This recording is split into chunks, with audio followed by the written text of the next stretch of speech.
All right. And so now I'm going live and I will.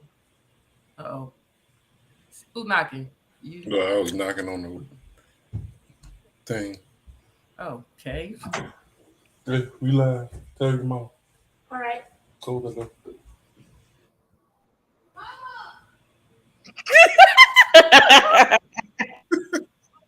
I love Jacob so much because he did exactly what you said. Yeah, you do. I get on that. Yeah. A few times you listen to directions, word for word. They're good because you be talking trash about my little baby. All right, we live. Nope. I like that dress. All right. Gracias, my friend. Gracias. Coronada? No, it ain't Coronada. What is it? We're live. Oh, all right. Hey, everybody. And welcome to Sips and Scripts, the podcast where we make a cocktail and talk about one of our favorite films. Talk about one of our favorite films from the past and present. Did you get caught up because this is not one of your favorite films? No. No, I got caught up. I got caught. I just got a little tongue tied. It was 3 F's in a row, and I was like, well, carry on then, sir. Thank you. Anywho, my name is Terrell Bernard, and I watch movies that I've never seen before. And I am Kirsten Jackson. I am a cocktail influencer at lowcountrysocialite.com.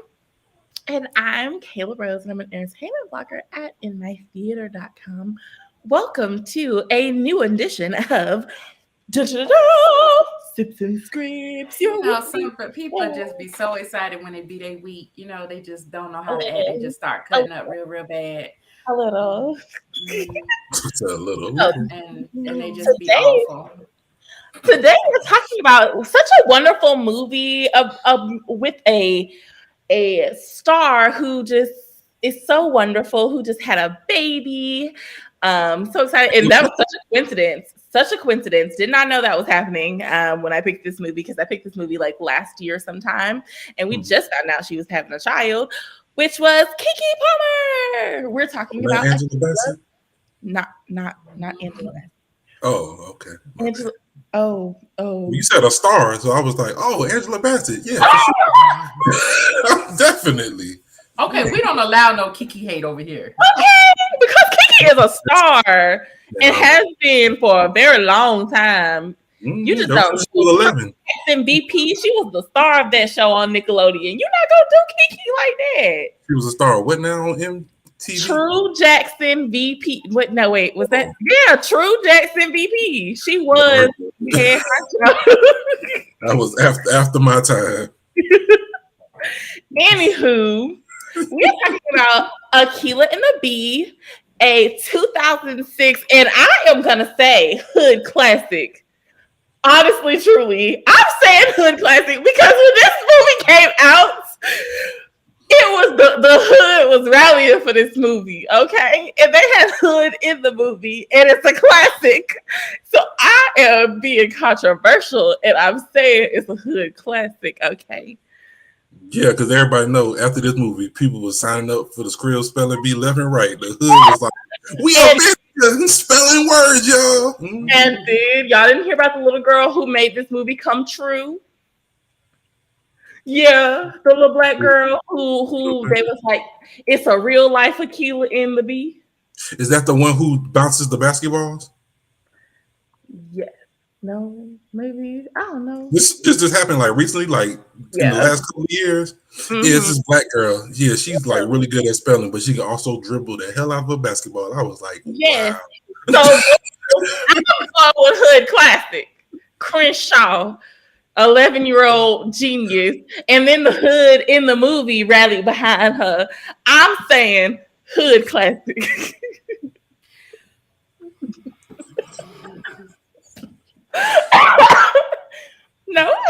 No, it's definitely not a hood classic.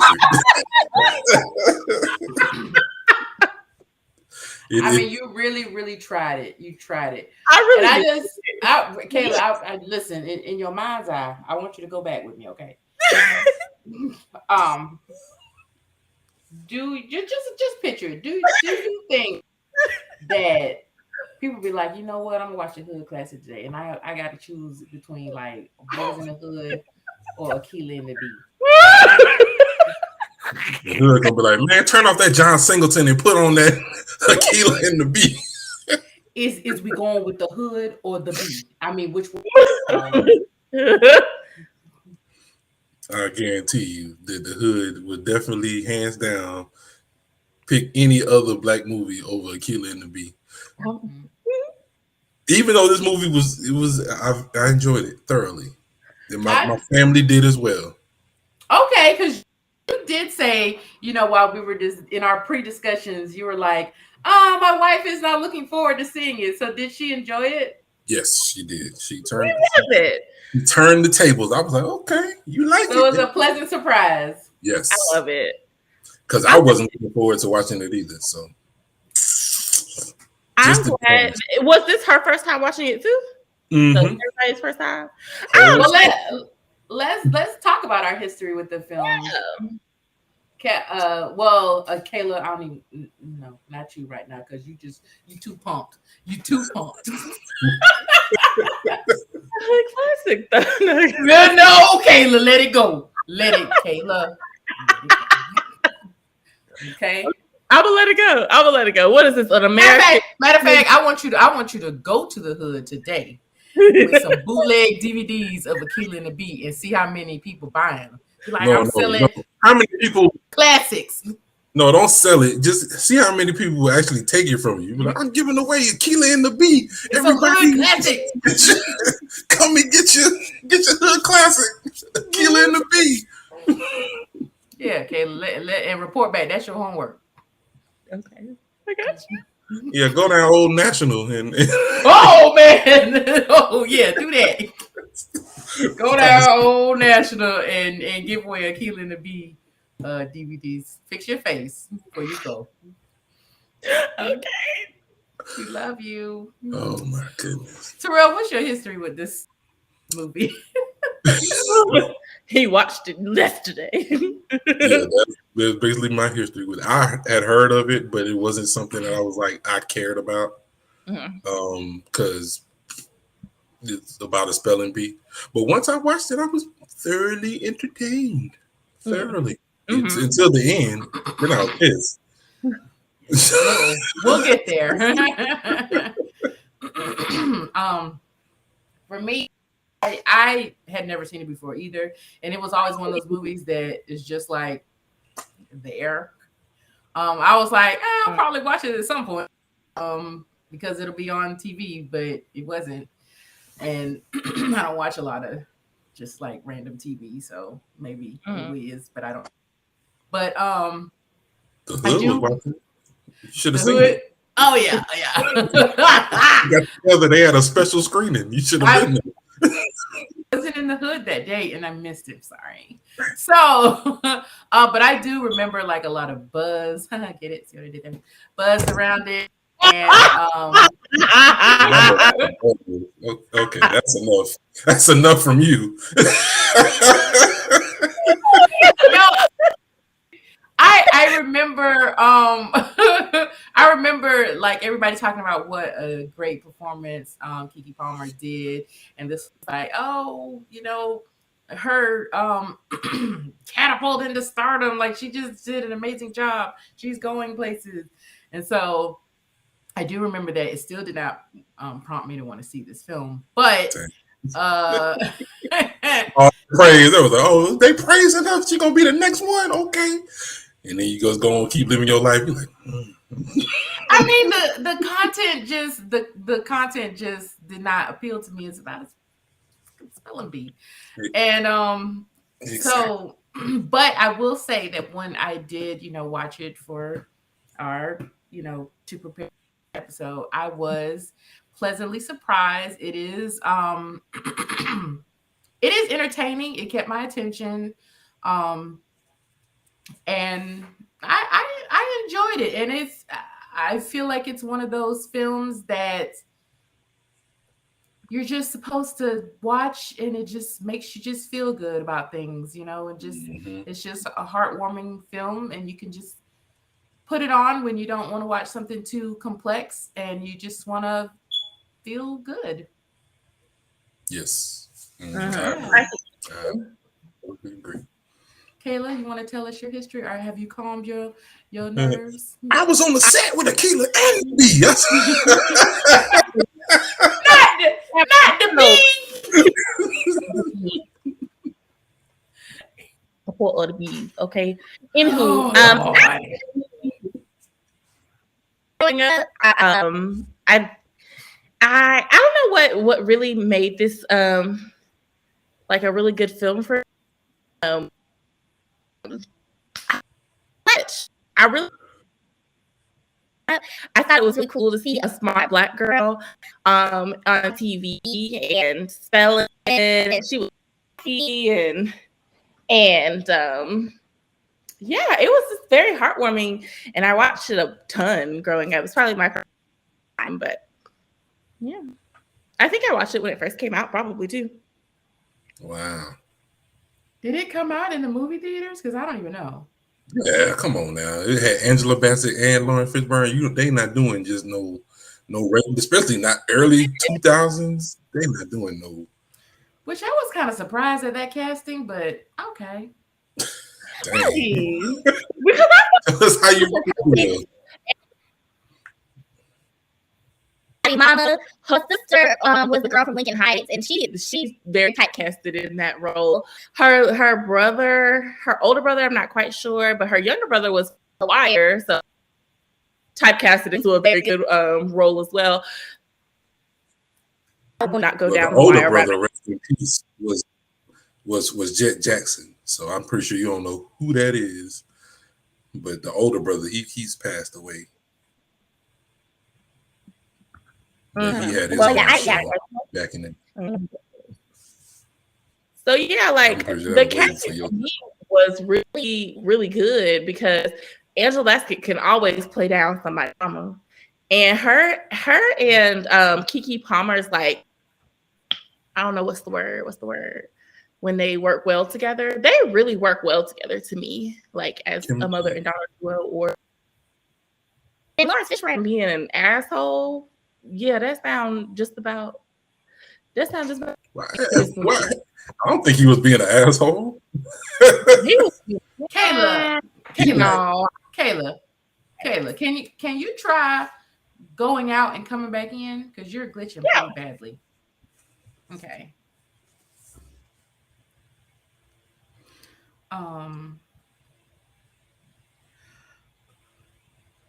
What was I gonna say? But yeah,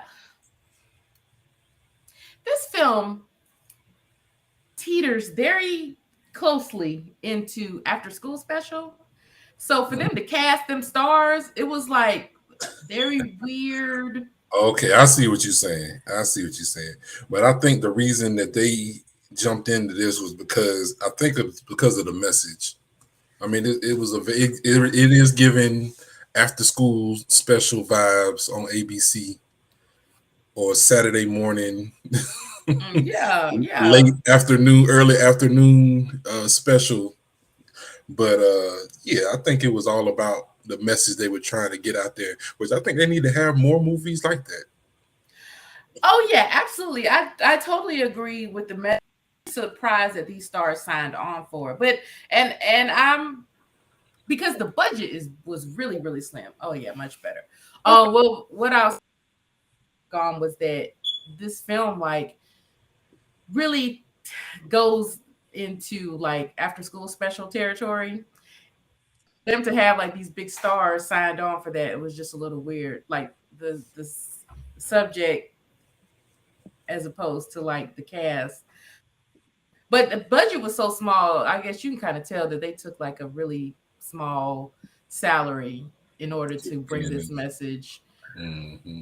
I do remember seeing that like they tried to get funding for the movie the first time and that didn't quite work out for them. So they went and they were able to kind of get it the second time. It it was developed. I believe they said it was like a 10-year process for this movie to actually come out. She had seen the director had seen the spelling bee back in like 1994, and she was like, well, none of them are from our neighborhoods, and that's why she kind of thought that this would be a good movie. And yeah, so there was like a little bit of time, and yeah, so they were able to get it done. Yeah, I think that this whole like movie was probably just a pack for those big stars, and because the budget is $6 million, like. Jesus. Yeah, so you not getting Laurence Fishburne and Angela Bassett in a movie for those. But think about, well, let me see, because in 2006, the unfortunate thing I'm about to say, and it's going to be really, really unfortunate, is like, yes, we are like, oh my God, Angela Bassett now in our community. I would almost think that like, in anyone else's community, though, is Angela Bassett like that bitch back in that day? I don't know until she went mainstream in what's the show in American Horror Stories. I don't think that. What I'm trying to say is like in the Black community, it's like, wow, this is a big deal for Angela Bassett to take on such a small project. But like in the grand scheme of things, what else was she doing outside of our type of movies at that time? I don't think Angela Bassett became like this huge person to everyone else in the film industry until she got on American Horror Stories. But correct me if I'm wrong. If you think I'm wrong, I think you're wrong. I see what you're saying. And she was only in, before 2006, she was in a lot. She was in Black films that weren't that big. But they were also big dollar Black films. So even I see what you're saying about she's not, what they call white famous. But like the $6 million budget for the entire film is that had to have been that they believed in this movie enough to sign on, because the money wasn't money. Exactly. So, even if she hadn't been in successful things, I'm pretty sure she got paid a lot more for doing Boys in the Hood than she did for doing this movie. Yeah, because like. I don't know. Come on. I don't know. Because this is Angela Bassett, like fresh off of What's Love Got to Do with It and Waiting to Exhale. Stella got her groove and Stella got her groove back. Like so. But I still don't know that that's the same passion project is why that they did it. I feel like no, it got to be more than that. Got to be more. Well, and I do say that because like I was reading a little bit about the film, and they were saying that Angela Bassett felt like when you see, I can't remember exactly what she said, but she was like, when you see like coming of age movies like that, or like a child trying to make it, like a Black child, they're trying to be a singer or an athlete or a dancer or something like that, but you don't see them like trying to make it as like as something in an intellectual field. So she was like, she did want to get behind that message. Mm-hmm. So, I mean, I don't know if that was her driving force for signing on to this project, but I just feel like, that $6 million. Okay. Let me tell you what it was. What it looks like it was. It looks like, Keke Palmer was the reason why Angela Bassett was casted in the movie, because Keke was a huge fan of Angela and Laurence Fishburne and the work that they did in What's Love Got to Do with It. Mm-hmm. But Keke Palmer know about what love got to do with when she was 2 seconds old. But Laurence Fishburne had already been casted, and she really to nominate co-stars to reunite in the movie. So she wanted to work with her idol, and that's why they. So then it was a passion project. Yeah, They believed in Keke. Woo! Yeah. Let's make a cocktail. Wait, before we make a cocktail, I'm still trying to figure out how Keke Palmer was born in 1993. And What's Love Got to Do with It came out in 1993. So she was just like, as a baby, she was like, gotta get him. You know, she watched that movie. Like, I don't understand. I think that's the reason why I think that, a role is a role, and when you believe in a role, it don't matter how much money it is making. Okay, this movie helped Laurence Fishburne, it helped Angela Bassett, and it helped Akeelah. Okay, look. See, it's like what? Laurence Fishburne, who's been literally in movies like the 70s, is like, oh, I really need this. I need help, y'all. Nobody knows who I am anymore. They all needed it. I was only Morpheus in the Matrix. Nobody knows who that is.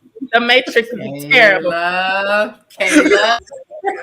It's like every time you get close, you just start getting further and further away from God's love. What is wrong with you? Tell us what's wrong with you, Kayla. I don't know. Three-time Emmy Award and Tony winning actor. Yeah, man, he was down on his luck. And he he needed. I need this movie. Okay. Wow. Anywho, well, Kirsten, whenever she comes back, is gonna make us a cocktail. I wonder what it's gonna be. Yeah, I know, right? Are you sure you hadn't already sampled the cocktail? But no, it was not a knock to Angela Bassett or anything like that. But I do still think that I'm grateful that she's getting the recognition that she's getting now, because I always thought she was an amazing actress, being recognized from our screens to other screens. So, who are we talking about? Not too long. Angela Bassett. Angela Bassett. Lord Jesus. Why do you keep calling her Basket? Are you saying Basket or Bassett? I don't know what to say. I don't know. I'm thinking that maybe Kirsten did slip me a little bit of her cocktail this morning. I don't know how, but let's see what Caleb been sipping on. Because it's obviously something.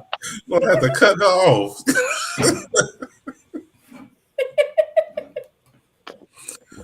Well, why is my water bottle on here so dang tight? Is you putting alcohol in the water bottle? No, I was just trying to open my water bottle. But I wanted to get rid of some of the ice. So I was gonna tuck it in this here water bottle. It was on there so strong. So we're gonna get back to your little Keke Palmer and Angela Bassett rant. Wait for a cocktail. Okay. Please. I need one. So obviously we need to make a cocktail that is made with honey. Yes. Right? Yes. Okay. So I was thinking, what kind of cocktail? And I was like, we could do a classic bee's knees. That's a very, very classic cocktail. And And you guys would be so proud. I have fresh lemons today, and that I already squeezed. Woohoo! Why don't I believe you? That lemon don't look squeezed. Well, I had another one. I'm gonna make a lemon twist. What? Really? It don't look. Duh. that's why we have all apparently been having the cocktail because I mean, this one wasn't squeezed. I squeezed the other one, you jerk. All right. So for bees knees, we'll need a cocktail shaker with ice and 2 ounces of lemon juice and an ounce of honey syrup. Woo-hoo. Get that all in there. And today we are using some gin from St. Augustine Distillery down the road in Florida, St. Augustine, Florida. They gifted this bottle to me, so we are going to use it for a cocktail. We need 4 ounces of gin. And glug, glug, glug, glug, glug. All right.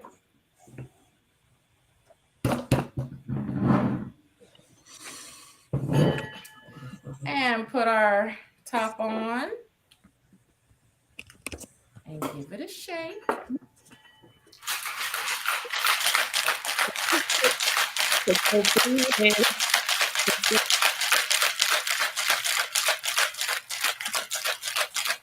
Get it nice and cold. And then we have a nice cocktail glass. And for our drinking, this is the bee's knees. Okay, so now I'm going to try a lemon twist with my tool. I'm not very good at these things, so let's see if I can do it this time. You got it. believe in yourself. We shall see. Okay. And then you got all like wrap it around and make sure it gets the little twist, which I know y'all can't see, but okay. I've seen something. and here we go. Right. My little not so great lemon twist, but here it is. Love No, it. that looks tasty. Taste it. Taste it. It tastes like a very nice tart lemonade. The sweetness from the honey and the lemon juice. Perfect. And there goes my garnish. All right. Love to see it. So, We're glad it tastes well. Glad it tastes good. Glad it tastes good. I like bee's knees. I've had them before. They're really good. So I knew it was going to be great. Now, All right. So, Kayla, back to you. Back to me. Okay. Well, I don't know if you gave the exact numbers, but like I said, it made the budget 6 to 8 million. Box office made about 19 million. So did fairly well. I'd be curious to see if anyone watching has actually seen this movie before, because it was very surprising for me to hear that y'all had not seen it. But also, again, movie came out closer to me being young and interested in a children's movie basically than you guys would have been. So, anywho, well, a lot of things that happen in this movie. Oh no, Kirsten, what's that face for? No, I was just saying that, like, I was thinking, because Akeelah and the Bee came out of 2006.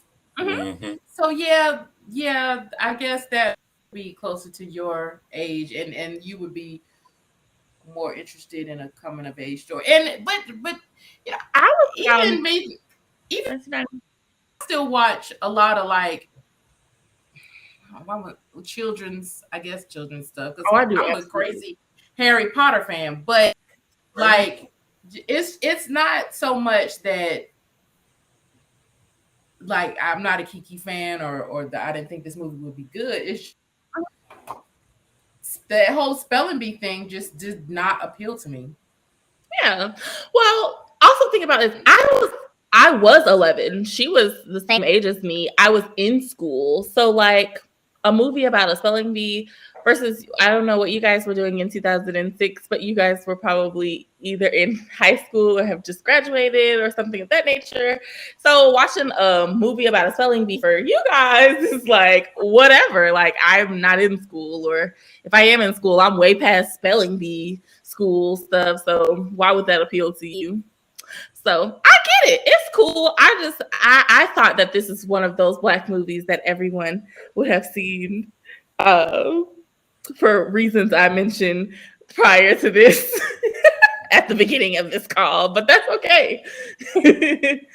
But so one thing that I will I think is movie and ask you guys about is like early in the film we know that she's kind of bullied for her smart, and like her mom and recognizes that she's smart, her brother recognizes that she's smart, but no one really pays too much attention to her being this smart girl besides like her teacher and stuff like that. So why do you guys think, or did you guys kind of experience this growing up, or people being kind of ridiculed for being smart, and like why do y'all think that is / was back in that time?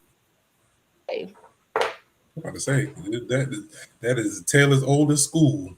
As long as there's been school, there's been somebody saying, "Oh, you think you smart, huh?" Like, no matter who you are, what school you go to, that's universal. But I think that lost my train of thought. Anywho, I think that that's something that happens just in general, just going through life, going through school. Some people are there, they're extremely intelligent, and people sometimes they get made fun of for being so smart. Like I remember something in school happened, and then nobody did the homework, but this one person, well, I did my homework, and everybody, you're gonna get booed if you everybody else do the homework and you the only one. Like, we supposed to turn in the homework, teacher. Like, nah, bro, shut up, bro. Ain't nobody else got the homework. You sit back and relax, because I was definitely not the person that they would have been making fun of for being the smarty guy.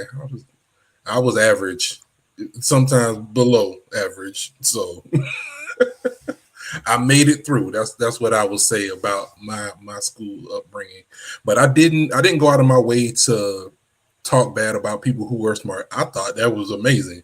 If you smart, that's cool with me. Because you know what that means? You got some answers. And guess what I need? I need some answers. I'm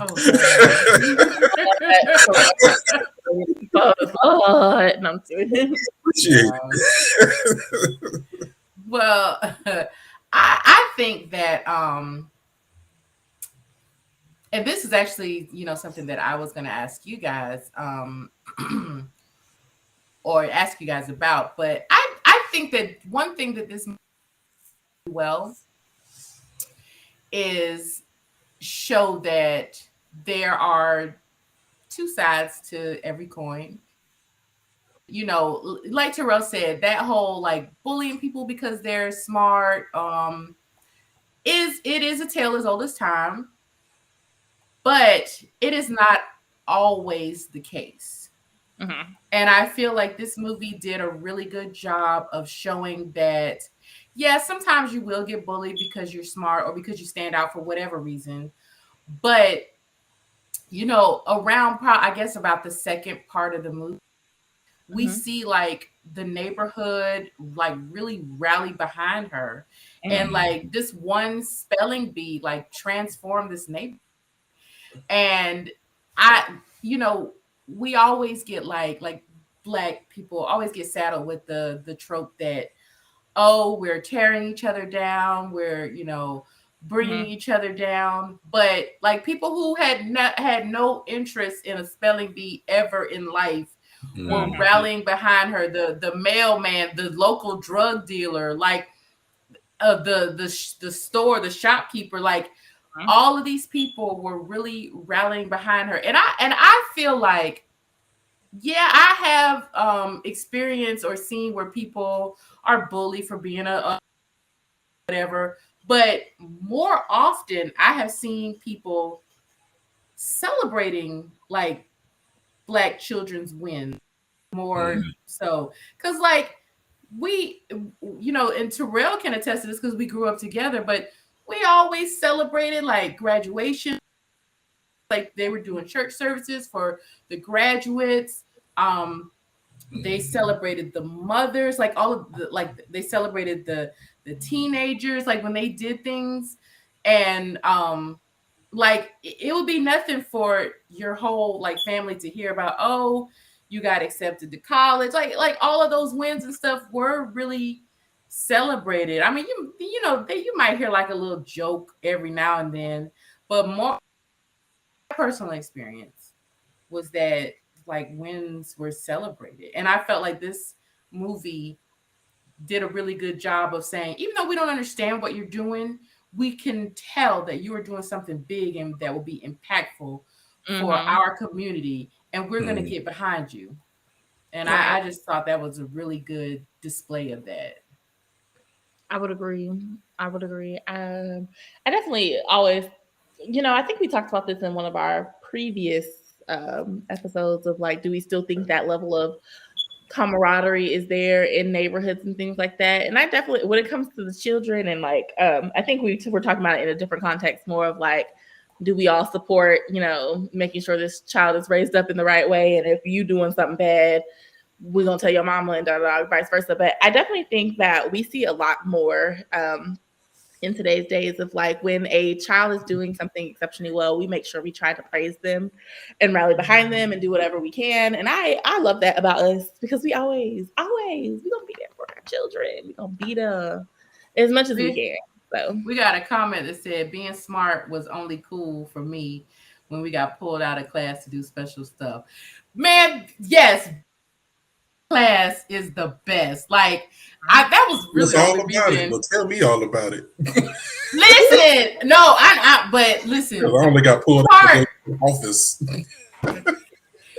Listen, one of the main reasons, probably the only reason why I joined the marching band, was to like leave class early and like go on trips and stuff. Like, that getting pulled out of class was like top tier elite. You were an athlete, Terrell. You shut the hell up.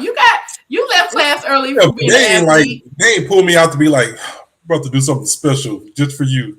And it was like, so hey, you didn't have to leave. Go get on the bus. Leave early to get ready for pep rallies. Oh yeah, that's fun.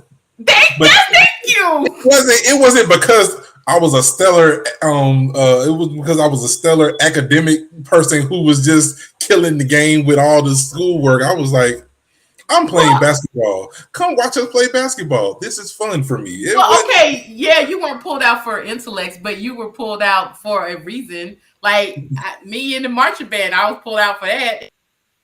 An athlete, so that was like top tier elite status to be pulled out of class to like excuse me, I know you all are learning, but I have business to attend to.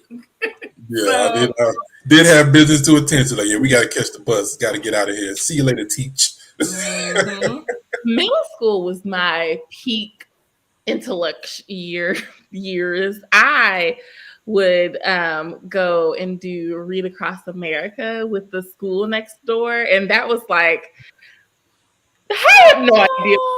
But yeah, I would just go read to the little elementary school kids. And I'm like, yeah, I don't have to be in class because I'm smart. And it's probably not, now that I'm thinking about it, why they let us do that. But dang, I like the class. Well, you know what's smart? But I will say, for me growing up, I don't ever remember anyone taking on that bully nerd culture. And like, I don't know if that's just like how I was growing up, But in elementary school, I don't remember anyone being like, "Oh, look at that nerd. We're not gonna play with him." In middle school, we really didn't care. But obviously, like I also lived in Hawaii, so like, do we care about anything for real? No. Yeah. And then, But you know what? I think that and not to like, tell your story, but I think that like being a part of like military areas, people Yeah. are in and out so much to where you are yeah, exposed to a lot of different things. And I think like in Akeelah's neighborhood, it was such a closed off neighborhood. Nobody was really in and out. People stayed and that was that. So I think like the mindset was just a little different. And I'll say like the only experience that I had with like being like bullied for intellect, I guess, would be like, and maybe Terrell can agree with this because we kind of in the same generation, but if you were a smart person that spoke well, you were accused of talking white. You were accused oh of yeah, trying to be white. Yeah. Yeah. And I'm glad that I feel like I'm witnessing that we are like slowly getting away from that because there's so many different ways to be whatever color you are. Um, but yeah, that was my experience because I remember like my I guess peak intellectual uh as far as academics was in elementary school because my mom worked at the school. I had no choice but to be in every project and every like thing. So I read to the younger kids. can do it. Huh? Kirsten can do it. Kirsten Yeah. got years.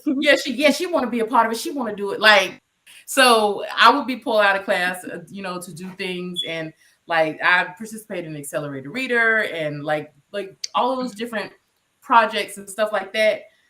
And I I was, and when I did have like interactions with like other students, because I don't know if this is everybody's experience, but when I was growing up, they really separated kids that they thought were slow learners and that they thought were either on target or a little ahead. So honestly, I never even was around like slow learners because that's how segregated they had us. Like I don't know if you remember like in I don't know what you elementary have to school. say. Yeah, what about it? And all of the kids, do you remember like all of the like white kids being in certain classes? And then like the black teachers had all of the like black kids or the ones that they deemed slow learners. Like, and then they even like broke it off even further because my mom's a school teacher, for those who don't know. She had the what they called the chapter 1 kids who were even Uh, slower mm, learners. yeah. Now they kind of mix it all up. Like they even like mix up like special education into the regular classroom, which is how it should have been. Like I like segregating, like isolating these kids. Like, so I probably was not bullied as much as I could have been. But I do remember there were a few probably like on the bus because we're all together on the bus. Yeah, But unless you like, ride the short bus. right. They So leave early and come late or something like that. What? No. Yeah, they leave early and they come early. right. So like there might have been like I think I can remember like a couple of interactions like, oh, because mama dressed me like I was like this little weird collegiate princess. But they'd be like, oh, you dress white, you talk white, you act white. So stuff like that. And so I remember that, but I did not get it as much as I could have.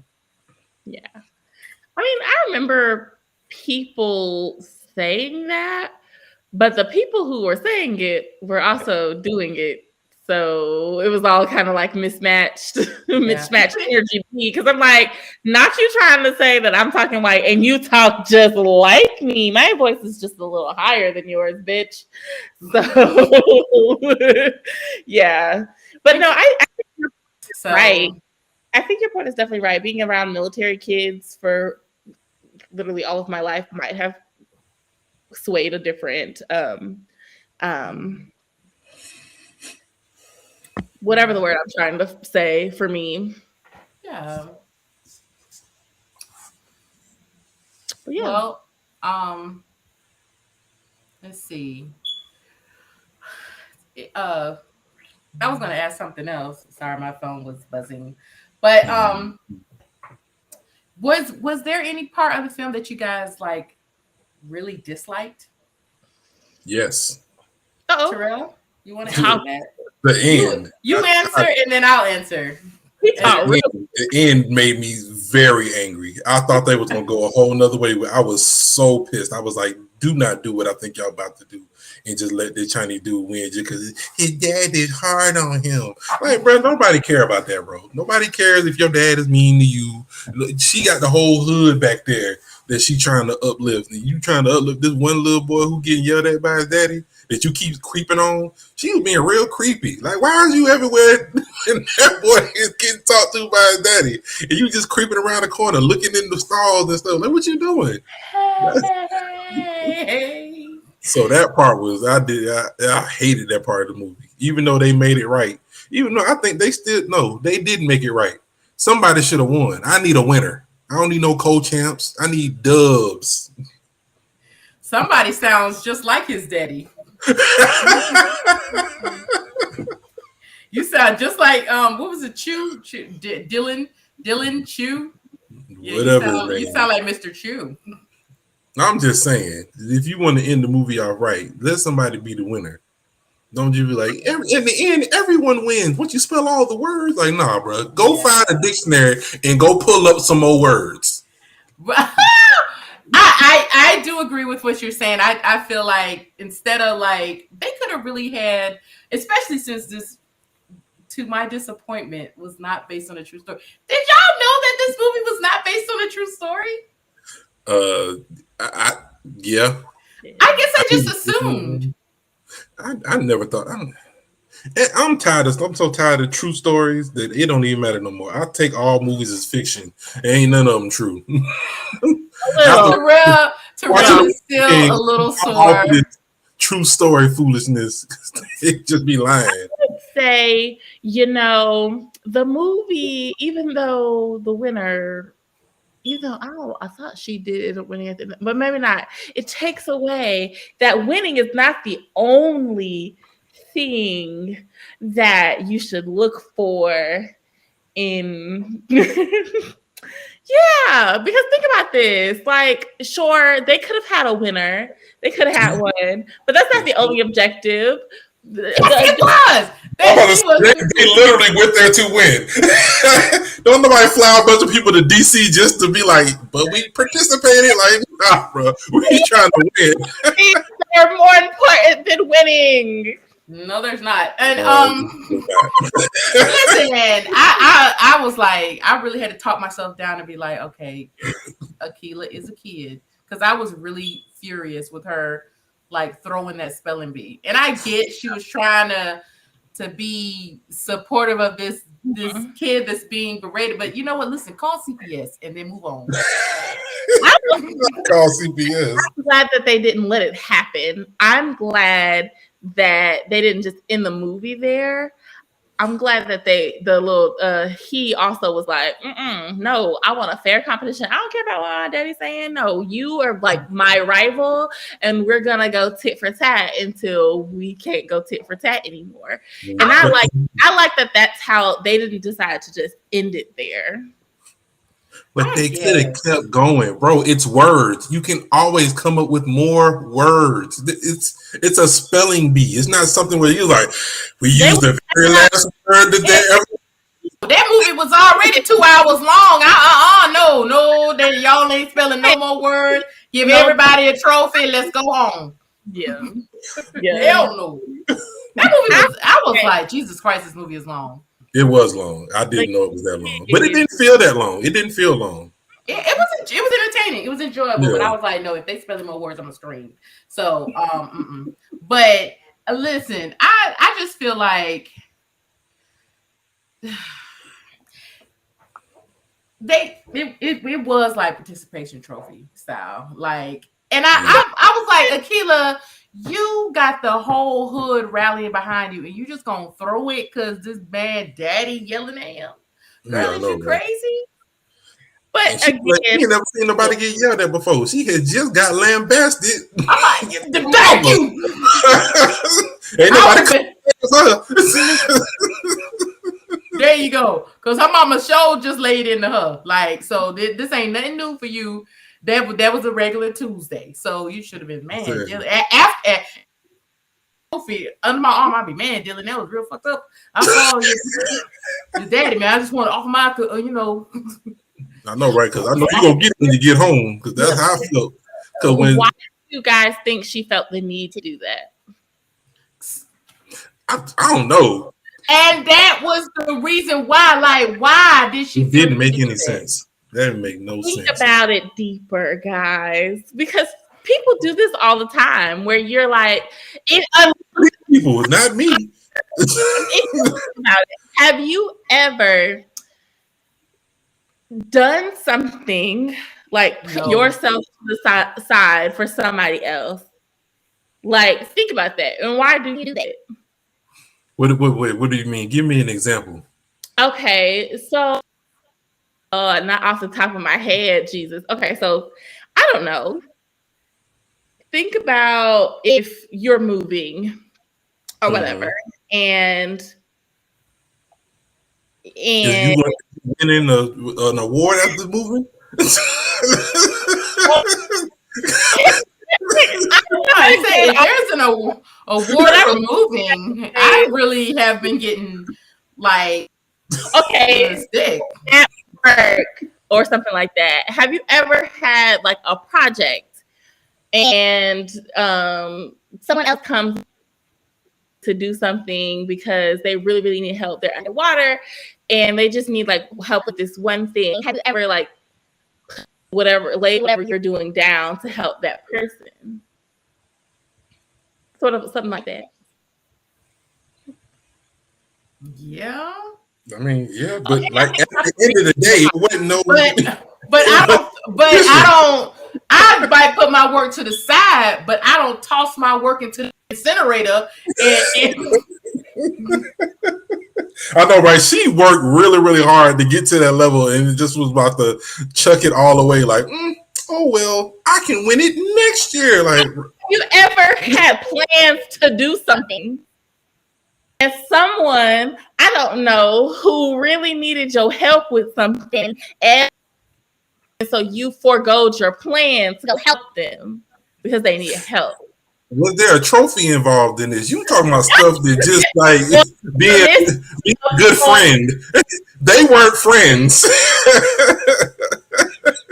She felt bad. And you know what? It's the anime watcher in me. That's what it is. Because the anime watcher in me sees Naruto set his priorities aside to go and get Sasuke. And I think you're missing the camaraderie.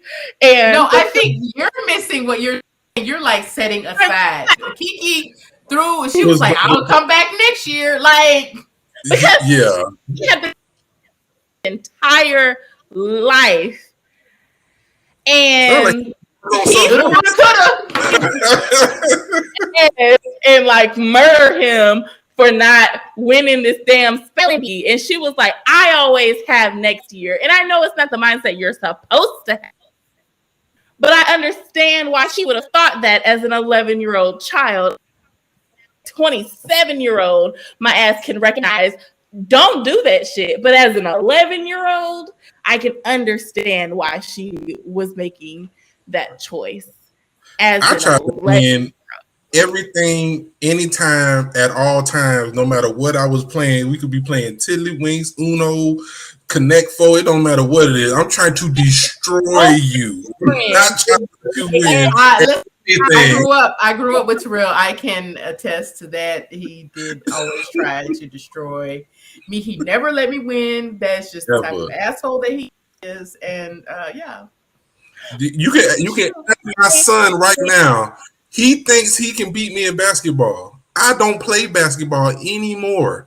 But you think I'm going to let him beat me in a game? I keep telling you all the time, you need to let that baby win because that's what builds self-esteem. No, him getting beat down is going to you're talking about yourself, year-old man, 30.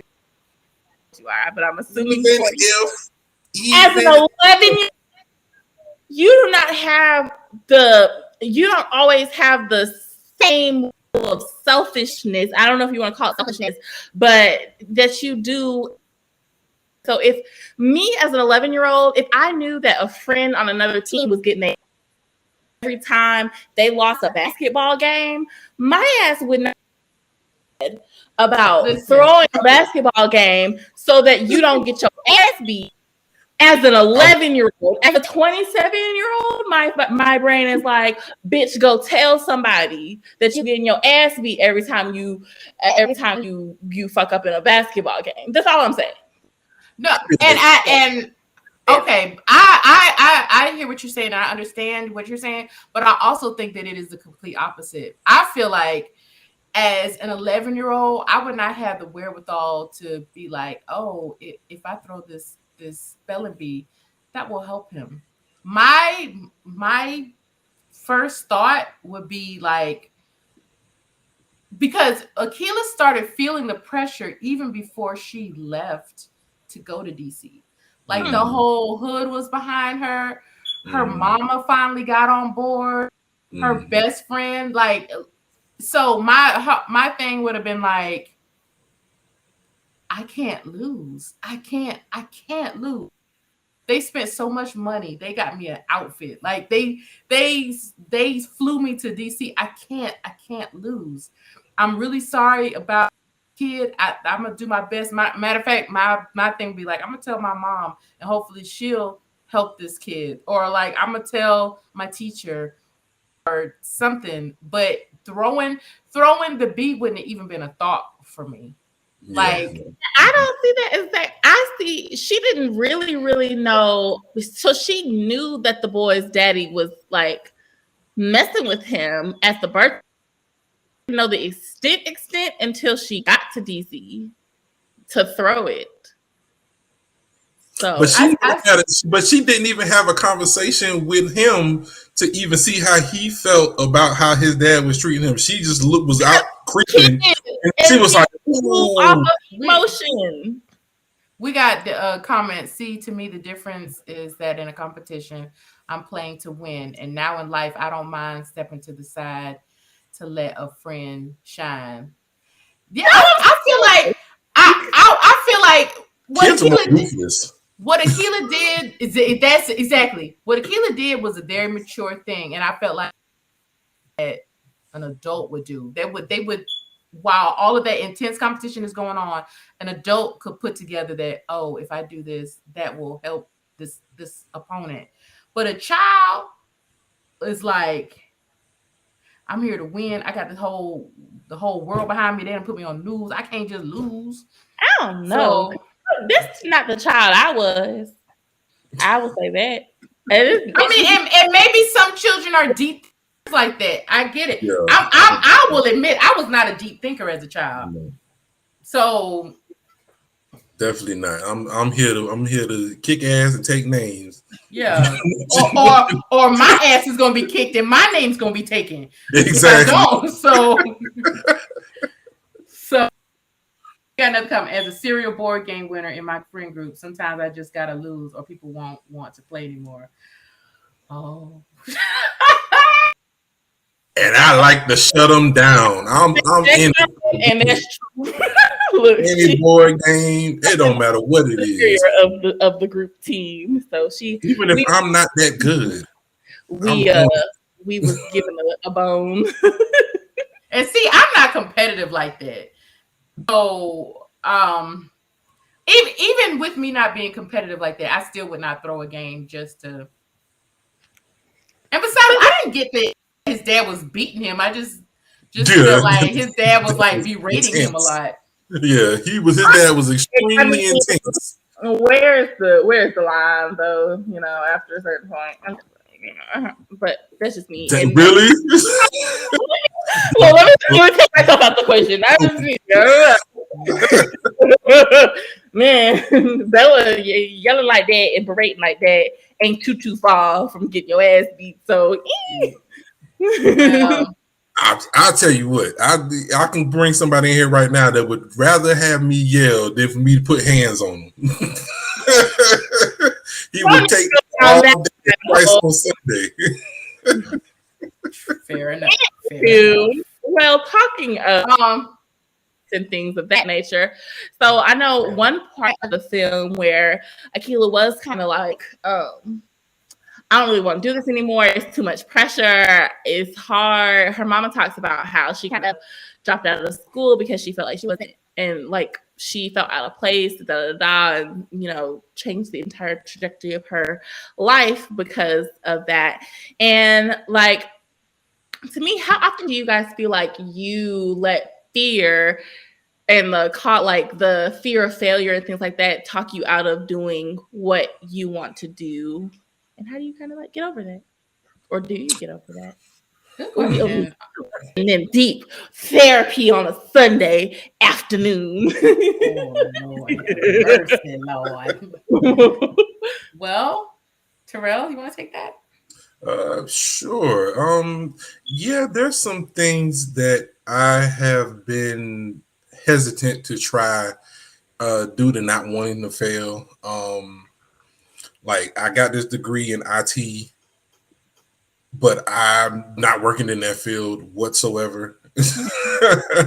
And it's like you want to, but you like, if I go there, I haven't seen this stuff since 2019. If I show up there, they're gonna know I'm a fraud and they're gonna kick my butt to the curb. Like, you don't know IT. I'm like, you're right, I don't know IT.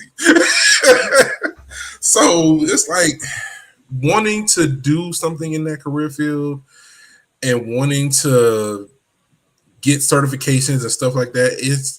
I don't want to fail in it because I know there's some time and money involved in getting into that stuff. So it's like, it's tough. Yeah, it is tough to know there's something out there that you want to do, but you're afraid to do it because you're just afraid of failing at it. Even though people say like, it's not failure, it's learning a lesson. Like some people, I don't like to learn lessons. I like to win. So, we have figured that out today, guys. Yes. I would say for me, I'm the type of person, and it's gonna sound so arrogant, but it's really a hindrance for me.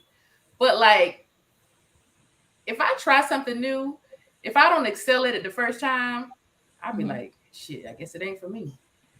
And I hate being like that because there are things that you want to learn and you gotta like fail a few times to really perfect it. But if I like do something and I'm just not good at it, then I'll be like, well, I guess that ain't my calling. Mm-hmm. And it's like I just negate the fact that sometimes people like really practice for a long time in their craft, and it's something that I wish I could like not have, and I have to work on it because like even with like influencing and like cocktails, like doing cocktails was something new for me, Mm-hmm. and like I still have like a lot to learn, but I get very intimidated because they're like master bartenders that are like throwing bottles and like mixing up, drinks and new stuff. And I'm just like, I'm not going to try that. That's hard. But I try to push myself to do new things. I am the type of person where like, if I don't get it the first time, then it maybe just ain't for me. And I got to break through that because some things you might not be good at the first time you try it, but as you continue to practice more and more, you can really perfect your craft. So yeah, I do experience that. Yeah, I think fear is definitely fear of failure is definitely probably one of those things that most people deal with and things of that nature. I'm wondering, what are ways we could combat that? I mean, like, that was a good conversation. And you would think that when you hear stories like this, that would be the motivation enough. But what do you guys think is like a good way to try to practice operating outside of fear?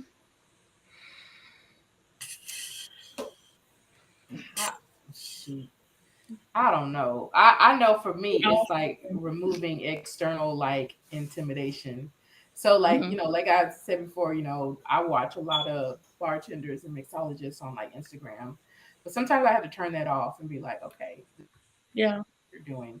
And you might not be at this level yet, but you'll get there. Or maybe you'll be at a different level or doing something else different. Like for me, removing like the external stuff is a big help.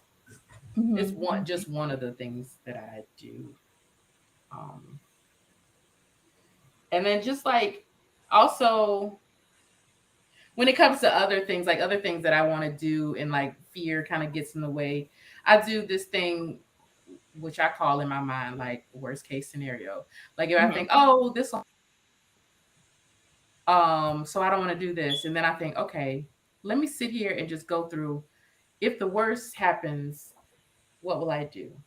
And then if I have to do that, then what else will I have to do? And I just think of how bad a situation you get. And usually by the time I get to like the chilling in, it's so bad. Right. So Love it. I'll like run a playthrough of the worst that could happen. We love it. We love it. Yeah. Well, I get over stuff because I have a little person who is always there, who's always pushing me. yeah. Even when I'm like, nah, I'm good, Talk about it. but they're always there to push me. Does their name start with an R? How did you know? Do you know this person? Support system. That's what I'm hearing. I think that's how I get over my fear of stuff is having that support system. Because from where I was before I met her till today, it's like if somebody was like, "This will be your life in a few years," I'd be like, "Yeah, okay, if you say so." Because I was just living life like one day at a time. Just like, you got any plans to do anything? I don't have plans to do a damn thing. But live life. And then but then you meet the right person. They push you in the right direction. They help you get there. They support you the whole way. And then those things that seem like they were so impossible to do, you end up doing some things. So yeah. Love to hear it. I've been witness to that. A good woman. Okay, listen. I appreciate that. Hey, a good woman will come in and change your life. Amen. Hallelujah. Thank you. Hallelujah. Get your we have a comment that says realizing that failure is a part of life and just keep pushing even. Yeah. And we have another comment that says exposure therapy. Just keep trying stuff you're scared of. Yeah. That's some good advice because man, there's so many things I'll be like, nope. Nope. Yeah, no, I definitely think it's both of guys. What you both said for me is having that support system. Number one, my village. I couldn't brag about my village enough. Like they are the people who motivate me, keep me. Just slap me some sense, not physically, but like mentally. Be like, girl, what? You're not doing this because why? Because what? Because someone else? Oh, that don't sound like it's very becoming of you. Get your life together. And then the other part of taking out those external things, because number one, you're never going to do something as well as someone else has done it. Number two, you're never going to do something as well as the person who's been doing it for 15,000 years. You're going to do it differently, and you're probably going to do it better in the different way that you do it. So it really your success can literally never be dependent on someone else's level of success when it comes to what you want to do, because you're just never going to do it the same way. So taking out all of those external things and like, what is it that I want to do? What is my end goal for this? how can I achieve it? Not let me see how someone else has achieved it and see if I can copy them to also achieve it. Can I look at them for help and be like, okay, well, this seems like they streamlined this, doing it this way? Sure. But cookie cutter copy someone else's process to get where you're going, it's never going to work out for you. So I think it's a combination of what you both have. Yeah. So yeah. Like we're supposed to look inspired, but sometimes that can just be hard to do, and especially with social media, like Yeah, we're I was just thinking the also same thing. we're also exposed to each other, A and lot. Mhm. so it's difficult, but you just have to keep pushing yourself. That's life. Yeah. Let's see. Um, I will going back to the earlier question about parts that were disliked in the film. I for the most part I enjoyed the film a lot, but there was one part that was very cringe and that it did not age well for me. Okay. And there was a scene between Akeelah and Dr. Larabee, Mhm. Laurence Fishburne's character, when Mhm. he basically shut her down for the way that she spoke. Yes. Yeah. And I just did not like that part in the film. But I had to, because I felt myself getting like annoyed with it. But then I had to remember that, how old Black people think. Yeah. The respectability politics and like, speaking the King's English, that was something that had to be done to get respect. And now it's a little different. You can be brilliant, be able to code switch and all that stuff. And like Martin Luther King was really good at code switching. Like when he was hanging out with his people, he spoke like everyone else, but then when he gave his speeches, he was very eloquent and um, spoke very proper. I just that scene just hit me all types of like, dude, okay. So other than that, and I also did not. I think that this movie, and I guess it was supposed to, because it was supposed to show how people overcame the odds, but it upheld a lot of stereotypes. Like, you know, Akeelah came from this family. The big sister was, I guess, a teen mom. Mm-hmm. Um, the older brother was in In the military. trying to be sell drugs or whatever he was doing, trying to hang Oh, out or Oh, you whatever. mean the one that was older than the kid. Okay. the Yeah, one that yeah. yeah, the step But above. she had two brothers and a sister, and Mhm. one brother was in the military, and one was like a little knucklehead kid. That's the door. You got a letter. You just got a letter. You just got a letter. You just got a letter. I wonder. I wonder as well. It's It can't be Amazon. Barbara Jean because she walked in the door. So It is Barbara Jean. it is like Barbara Jean rang the doorbell. Oh, she's learning. We love it. We love Yeah. Hold on, let me let her in. I don't know how many times I have to explain to Barbara Jean that Sunday. It's fun day. Well, to Kirsten's point, um, I also was like, but you know me, I'm a little defiant child because I was like, first of all, who you talking to?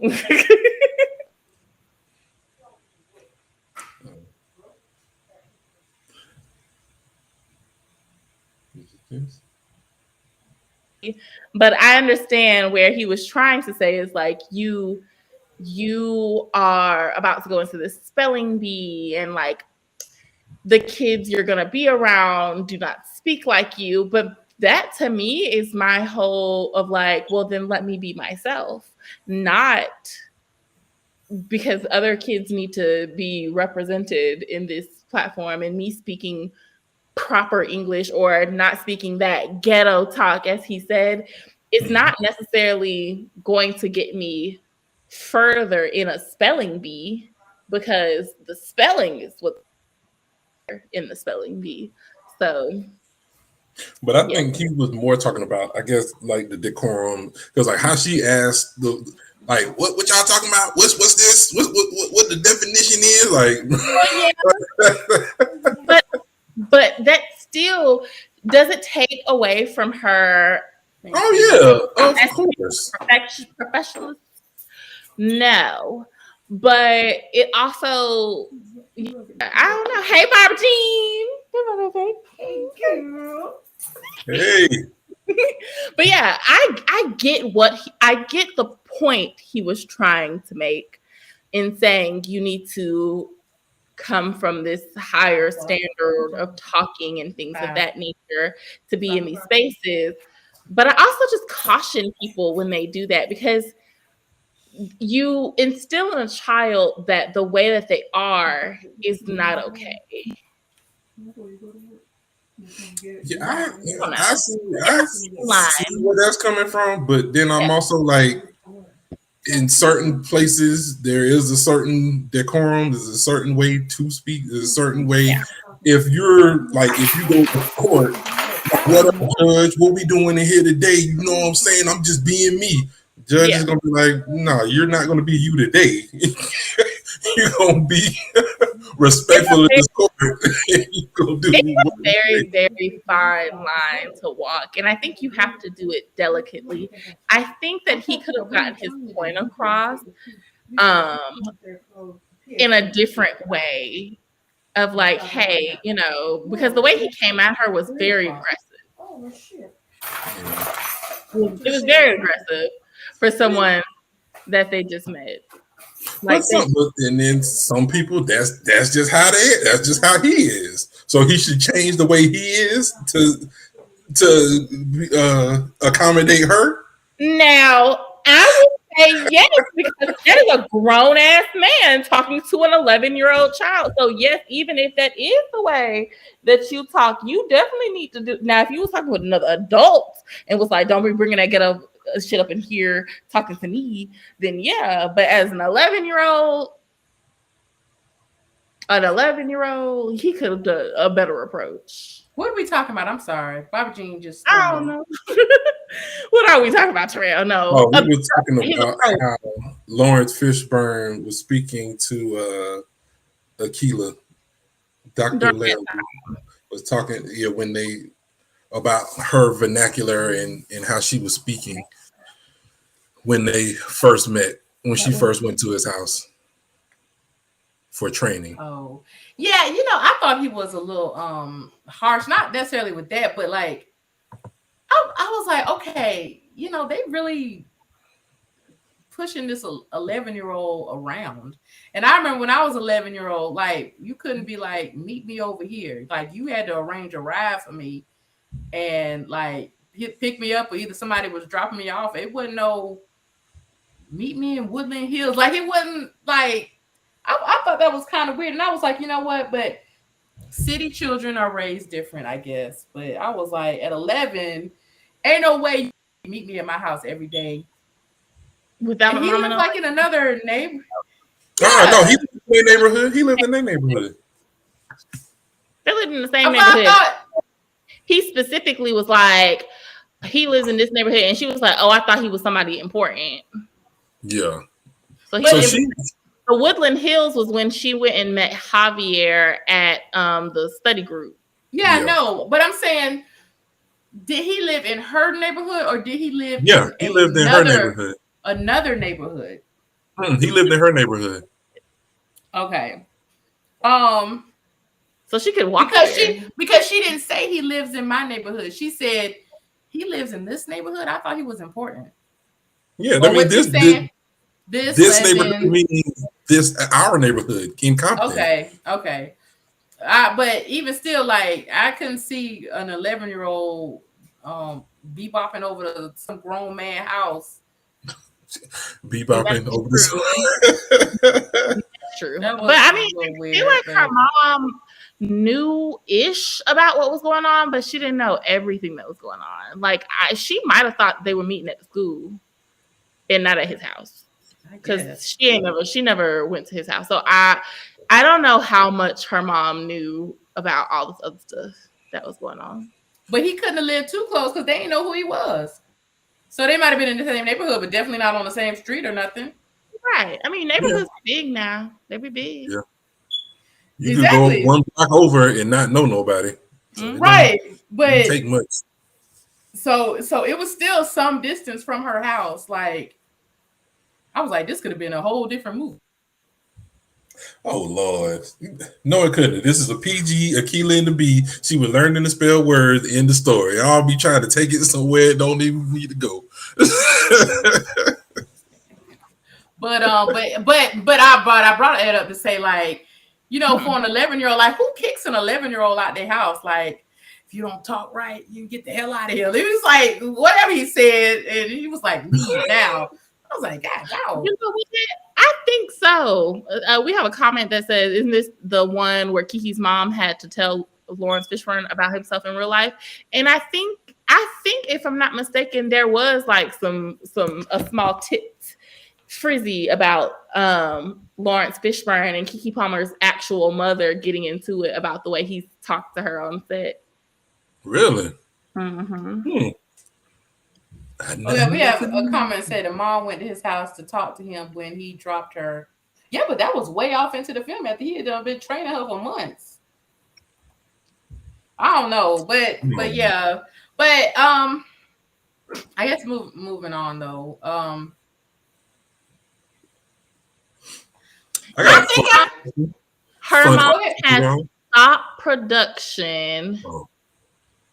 And read him for filth apparently, because she was like a 9-year-old child, and he was like she was a little kid, and he was 40, and she was crying about something, and then she would get like hysterical and laughing, and he would read her for filth like, you can't do this is not what real actors do. And like he was playing himself in real life apparently, and her mama was like, "What you not gonna do is Nice. talk to my child crazy." Yeah, So, she seemed like she don't play. What's up? I think her mom named Sharon something. But yeah, her mama seemed never like she seen don't her play. mama, nor know who she is. I don't care about. They'll do videos every now and then on Instagram. Oh really? I guess I don't know. I guess I'm not a real Keke Palmer fan. I heard she was pregnant. Congratulations. she just had That's all I know. Oh, okay. like maybe a week or two ago. On a scale of 1 to Jada, how much do you hate her? I don't think he hate her. I don't hate her at all. I don't hate her at all. Now, I think when I see her doing stuff, I think she's like, I saw her on Saturday Night Live. I thought she was good on that. I thought she was funny when she hosted. Oh, apparently. Oh no, he was being wild. Apparently, he pulled her mama to the side and said that this film is gonna take your family out the hood. Now, Laurence Fishburne. Now you act like you were talking about Laurence Fishburne like he was on his last leg and he needed this job. But come to find out, like, nah. Matter of fact, he's the producer on this film. But Keke Palmer was acting before that, if I'm not mistaken. Really? Like, hold on, let's double check now. She was in the Winx Club before that. Y'all wouldn't know what the Winx Club is, but it's okay. Well, I know what Winx is. So she had like just started. I was okay. Yeah, she had just kind of started. She was in Barbershop. You talking about the Winx Club? The Winx Club is way after this. No, the animated Winx Club. There was like a animated version of the Winx Club before the Winx Club that's on Netflix. Oh, okay. Like she was just getting her star or whatever. She did one movie before this one, and that was what was it? Barbershop 2, Barbershop. Back in Business. Oh, she did the Disney Channel movie, I think. Oh no, wait, what? Or did they ever? I don't know if they ever actually shot that movie, but she did The Wool Cat. I see that right here, 2004. She was in House of Pain, maybe as a whatchamacallit actor, but that's okay. She was in a Wings. So she was getting her start. She did Barbershop. Winx Club was until She did Medea in the same year, and that's probably what really jumped off her career. Honestly, truly, between Akeelah and the Bee and Medea being out in the same year, she also then went to Disney and did her thing at Disney. So, like, did this movie take her out the hood? Probably not. Yeah, I'm pretty sure it probably did. Because it wasn't Barbershop 2, I tell you that. Probably Medea's family reunion, honestly, truly. I guess. I'm just saying. I think it was the true Jackson.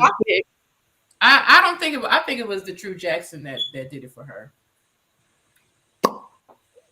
But I guess that was iconic. My thing more so is, okay, one, how did you get the Akeelah and the Bee film?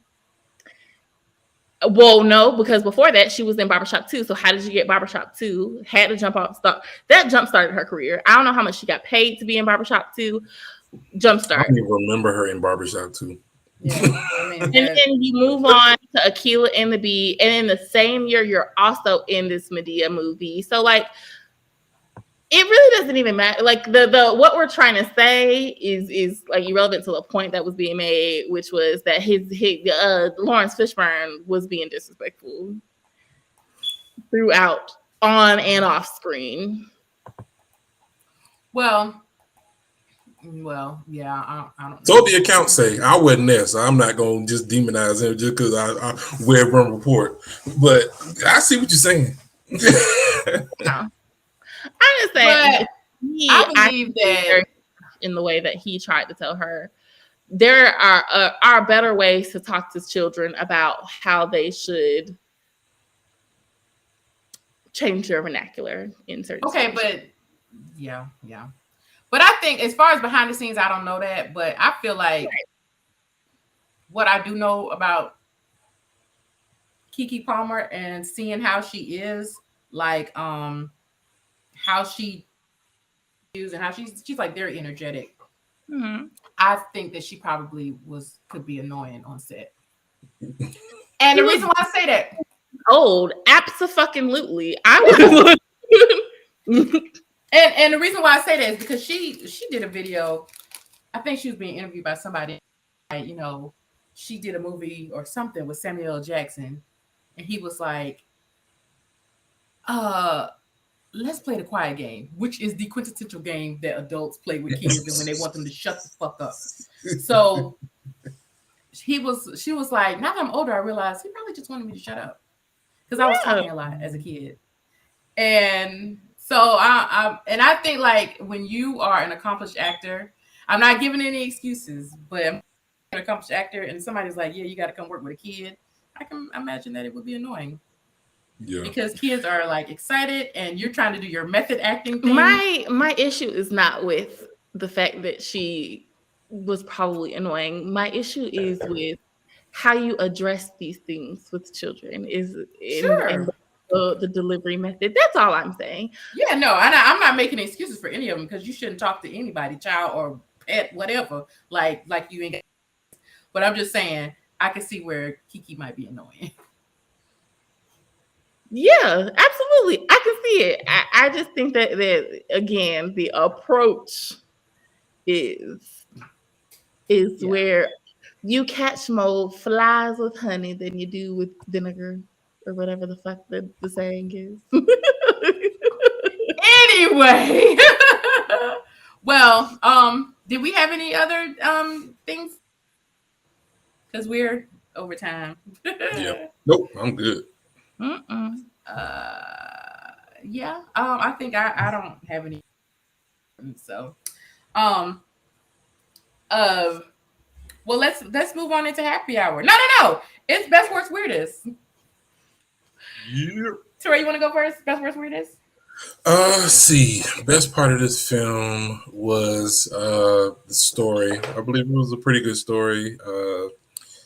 They really kind of put you in that world of being in that spelling bee world which I know nothing about.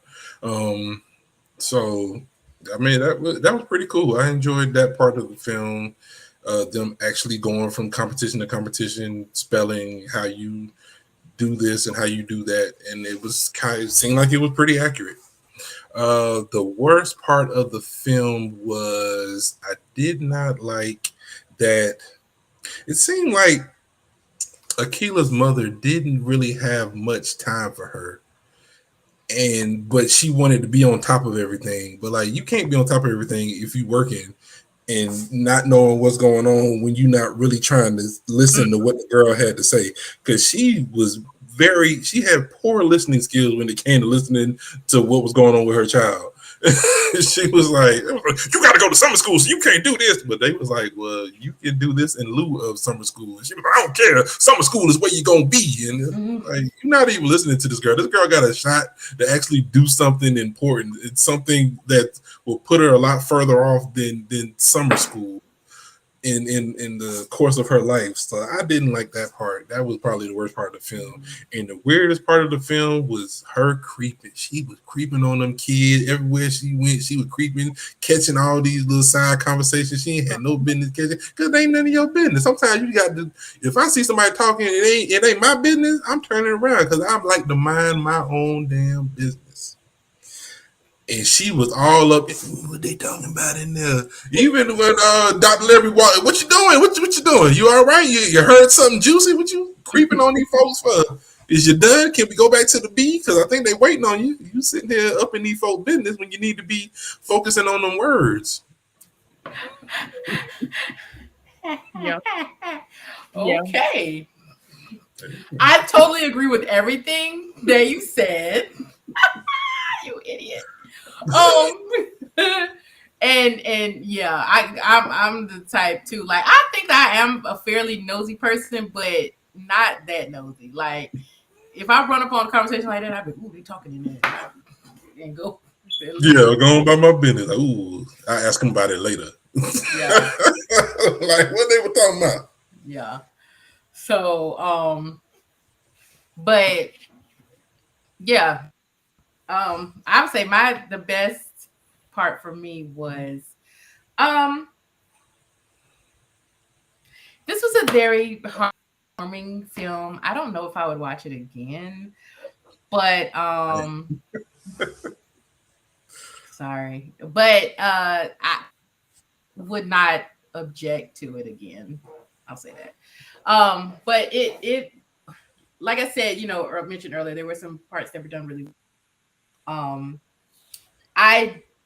The worst parts for me was like upholding the stereotypes. Like, Akeelah was from the little Hispanic boy was he was all weird and charming, like, I'm just happy to be here. And like, he was a real one though. He was a true friend.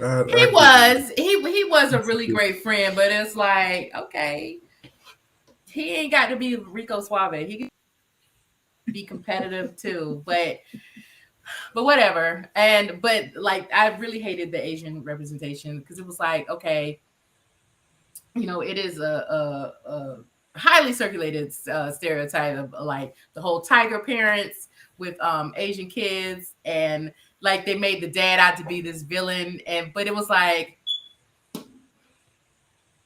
well, white people over there, they didn't get no representation. They were just, but like, you make the Asian one the racist, and I know that is that exists, but it's like, okay. Yeah. So that wasn't like, making him a villain just didn't really sit right with me, but whatever.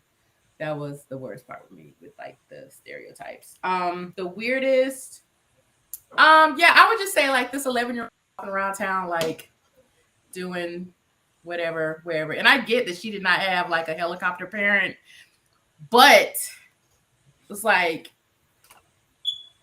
That's a lot for an 11-year-old. Mm-hmm. And like with her mom,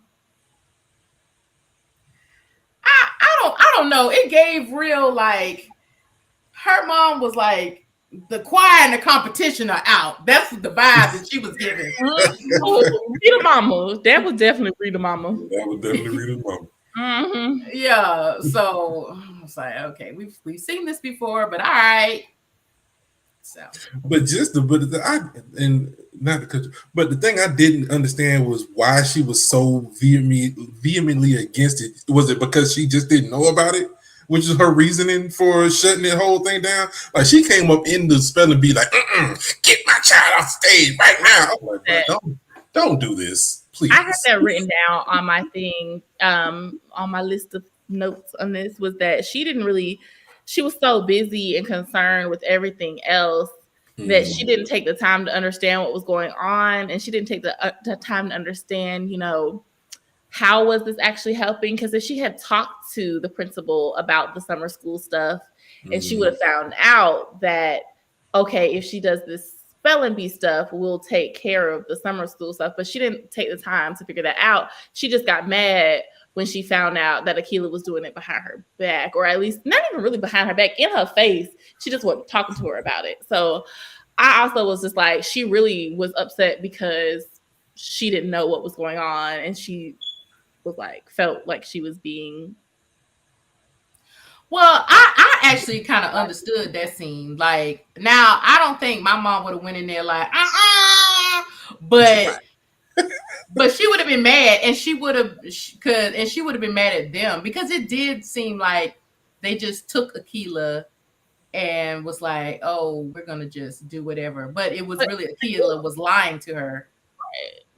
So and signed in the permission slip because I know I didn't sign permission slips myself. Hey, but that's also, again, I feel like a lot of people. I feel like it's a conversation like we had for days, because people do this oftentimes. The parents just be having so much other stuff to worry about. I have to work, put food on your table. We're obviously living in the hood, so we might not have that much money. One son is out here gangbanging, basically. The other child is a teenage mom. Like, I have you're doing good, so I can't focus on your good, because I feel like I can trust you enough that you'll bring anything crazy my way, and I don't have to focus on you. And that's unfortunate when you have family dynamics like that. The person who is doing better in your household is probably usually the one who gets neglected the most. Yeah, this is true. True. I did feel so bad for Akeelah when she came home. It was like, I won. And your mom was like, oh, yeah, you a winner? Well, guess who's a loser? Your brother lost. Yeah, I mean, didn't even like things to circle back with her and be like, oh, so you know what? I was a little upset earlier, but like, tell me about how you won and what did you win? Because I actually don't know what's going on. So, but yeah. So, but yeah. You want to give your best first, Weirdest? Taylor? My best was that it was a great representation of the smartness of not only Black people, but also of other races, because if you looked at the top three, we had an Asian, we had a Hispanic, and we had a Black. So I love the representation there, even though they did have some of those stereotypes that we don't love to uphold. I still like to see a white man who got caught cheating, and I kind of like it. Spicy enough. But anywho, that was my best. My worst was that Akeelah just didn't have that strong of a support system until everyone saw that she was doing good. And I wish that children were supported from the beginning, because support will take you a long way. And then my weirdest was, this movie did not need a kissing scene in it. Like, what kissing why? Scene? Why did they have Akeelah and Javier? I mean, it was a cute little playful kiss, but like, we didn't need it. We could have left it alone. I think there could have been a lot of things taken out that would have made this movie shorter and more digestible. You wanted to be shorter. It was just unnecessary. Joker said, I need this. I need the runtime down. I need y'all to get this runtime. Get that kissing scene out of here. It was just so unnecessary to the plot of the movie. That's my whole thing. Like, why they can't just be friends? I didn't think that kissing scene was necessary. I didn't think that the whole "you let a black girl beat you" that wasn't necessary. That whole million word runoff at the end. She should have just let her beat that boy and go home. Yeah. Beat him. Not everybody gets to be a winner, unfortunately. That's how the world is. It sucks. Yeah, and that goes to what I was saying earlier. Like, I did not like that. That pissed me off. We both won. We both can hold the trophy high. No, somebody taking the trophy home. It's either gonna be me or it's gonna be you. We gonna spell these words or we ain't gonna spell these words. But somebody gonna take this trophy up out of here. It's either coming to Compton or it's going to Woodland Hills. And to be truthful, either one of them winning could have still made it a worthwhile movie, because if Akeelah would have lost, she still would have been second runner up, and she still would have like represented her school, and it still would have been worthy of a movie. And if she would have won, that would have been a good movie too. Like, it didn't need that whole behind the scenes racist Asian parent just wasn't necessary. Like, it just wasn't. But he was surprisingly racist. I was like, I thought he just didn't like his son, but he ain't like nothing. He ain't clapping nothing to the end. He was stone faced the whole time. I was like, dang, bro, you all right? And then when he ain't never won nothing in his whole life, I was like, dang. So he living vicariously through you, my boy. It was just like, okay. Well, let's move into happy hour. Terrell, who you having a cocktail with? Even though, if it's a child, it's got to be a mocktail. Oh, I ain't having no cocktail with no children. I'm gonna hang out with Dr. Larabee. Okay. Larabee. We gonna shoot the breeze. We gonna talk about smart stuff because he's smart. I'm smart. See what's going on with our smartness. Well, I'm gonna have a cocktail with what was his name? Derek T, the local drug dealer that wrote the poem. So I want to hear that poem because I bet that'd be real funny. Now, that's what they should have kept in the film. I want to hear that poem too. I definitely want it to. They could have at least let it play during the credits. I would have taken that. Not an after credit scene. That no scene like it's Marvel. This movie's great. Let me tell you something. I don't hate poetry, but I hate spoken word stuff like that. So you glad they didn't? It probably would have been funny. Oh my Lord! Listening to inmates write spoken word for 5 years. Oh, man. I'm done with that. Ooh, that's funny. Oh, you ain't seen funny till you seen their little poems and stuff. Was it about freedom? Usually it'd be like about the plight of the black man and overcoming and overstanding and stuff like that. Go to yourself. Bye. Not go to yourself. Freedom. Free my man. Free my man. Man, freedom people, man, that be making that good poetry, man. Free them. Said no, don't forget. Give them extra years. Not more time. Just kidding, but no, oh God, see, Miss Jackson, you got to overstand. See, because if you understand, you under the truth, but if you overstand, you got a higher, deeper meaning. Okay, well, I'm gonna have a cocktail with the teacher who was doing the spelling bee at the original school in Crenshaw because she had to put up with a lot with them other children. That little first boy, I was like, oh, I'll quit my job because what? I thought those kids were actually fairly well behaved for it to be from what we have always heard over the years about Crenshaw. This movie had a lot of buzzwords that like people like me and Terrell age listen to. We never experienced, but we heard over the years. Crenshaw is a buzzword. Compton is a buzzword. So yeah. Mm-hmm. If old Spencer would have been there, it would have been all right. That would have been a real good movie then. Get Spencer from All American because you know he all about Crenshaw. Oh He dear. represent Crenshaw. Spencer James. Well, what are you binge watching here, T-Rex? I watching Grand Crew. It came back. I watched the first episode of the second season. It was good. I'm probably gonna end up watching it again and watching the entire first season again because I thoroughly enjoy that show. Such And a good I show. also watched the latest Chris Rock comedy special that came I on heard it Netflix was last night. awful. I didn't think it was awful. I thought it was pretty funny. Okay. Well, I haven't seen it, but I heard it was. That's what I said. I heard. I don't know. I mean, it probably ain't a lot of it. Ain't it's funnier than his last one, but not as funny as his HBO specials. Okay. Nowhere near. So if you expecting HBO Chris Rock, you ain't gonna get it. Okay. Did he mention the slap at all? Yeah. I think that's the reason he did the special in Baltimore because that's where Jada's from. Yeah, I think that's what people are saying. They're like, "Oh man, I'm sick of him marketing off of this slap." And I was like, "Shit, if I got slapped in the face and I could make like a money off of it, I would not stop. I'd be 90. Yeah, y'all remember 60 years ago But I got yeah, it's Chris Rock, so Chris Rock gonna make money either way. Even if he wasn't talking about the slap at all, people would still want to see Chris Rock because it's Chris Rock.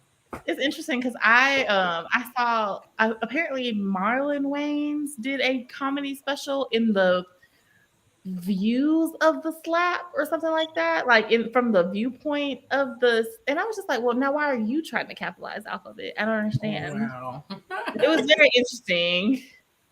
Marlon was like, I was there. I seen it. I'm not mad at old Molly Ma. I was looking at my peripheral and I seen the slap.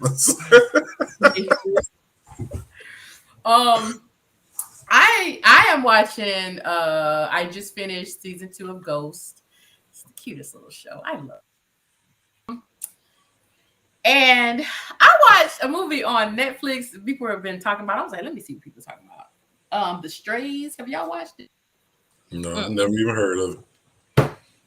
It's about this light-skinned black woman that like abandons her life and goes and like gets married and lives in the suburbs with a white husband. And whites it up. I might know what you're talking about. It was crazy. That was one of the craziest movies I've seen in a while. So I watched The Strays on Netflix, and that's pretty much it. I think I'm probably today gonna watch. Last of Us. Yeah, watch Last of Us. Is it good? What is Last of Us about? It's Is that the zombies? Zombies? It's not. It's kind of about zombies, but it's not. It's more than zombies. Zombies is what happens, but the people that come out of the situation is what it's really about. People surviving. I heard it was good. It's really good. Please watch Last of Us. It is so good. So good.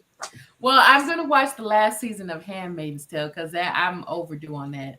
Lord Jesus. Whatever. You probably gonna end. I ended up watching the Good Prince or whatever that food. The Good Witch over again from season 1. And I'll be here until Kingdom Come because that show is long. But I do it. Kayla, what you binging? I am finishing up my binge-worthy Naruto. I finished watching Naruto, so now I'm watching Naruto Shippuden and all the movies associated with that. Other than that, that is like the only thing my brain will allow me to focus on. So that's what I am watching. All right. It'll be over quickly, and I'll be able to move on to something else one day. Okay. Well, any final thoughts or anything, everybody? It's all hard. Oh wait, I'm looking at the comments, and Last of Us is so good, top tier television. Oh Lord, Terrell love when somebody support him. Hey, I'm just saying what the people are saying. I'm just. My mama watched it, so it must have really been good, and she recommended it to me. So I was like, Last of Us is good. It's not what you think. It's like you think, oh, it's like Walking Dead. It's nothing like The Walking Dead. Okay, I'm gonna watch it because y'all just keep talking about it.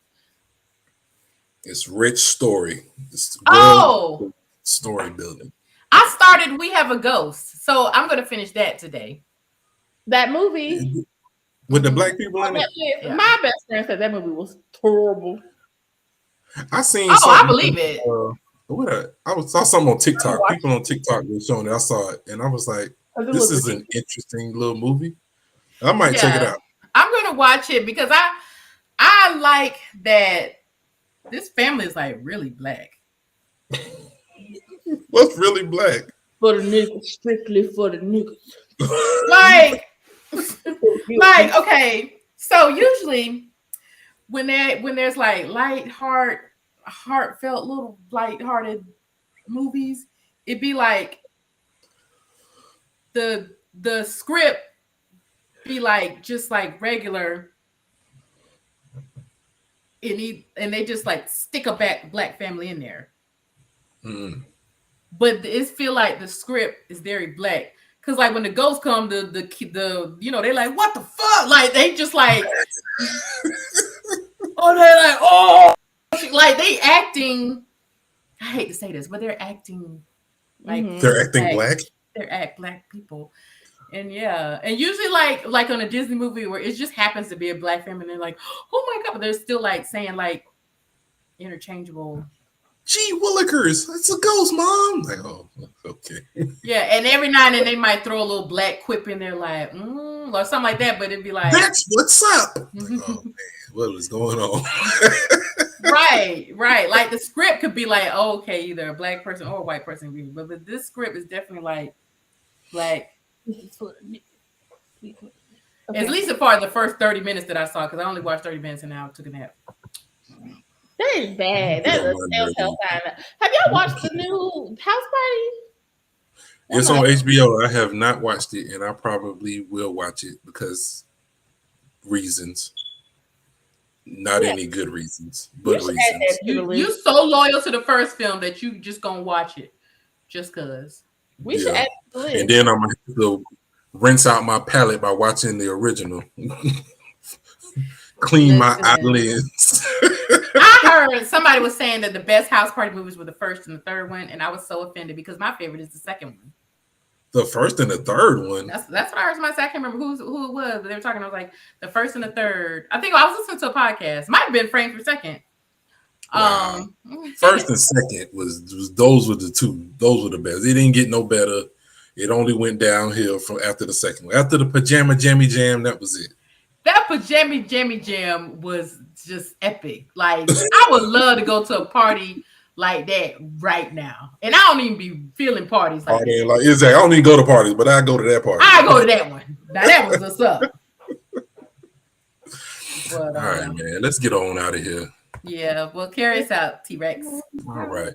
I want to thank everybody for tuning in. We hope you enjoyed the show. For bonus content and to learn more about the show, you can head over to sipsandscripts.com, or you can follow us on Instagram and Facebook at Sips and Scripts Podcast. If you have a suggestion for a film, want to add to the conversation, or simply want to say what it do, DM us on social media or leave us a voice message on Anchor, and we will play it on the show. Thanks again, and see you next time. And if share this with a friend of a friend of a friend of a friend, and share it with everyone that you know. Just blanketly share it.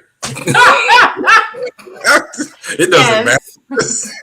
Either they'll watch it or they won't watch it. They'll watch 15 seconds or they'll watch 10 minutes. It don't matter. It counts for us, okay? Yeah. Just turn it on in the background and clean your house with it to it. That is an excellent idea. That's what I do with podcasts. Yeah. But that's the show. Thanks again. Bye. Bye.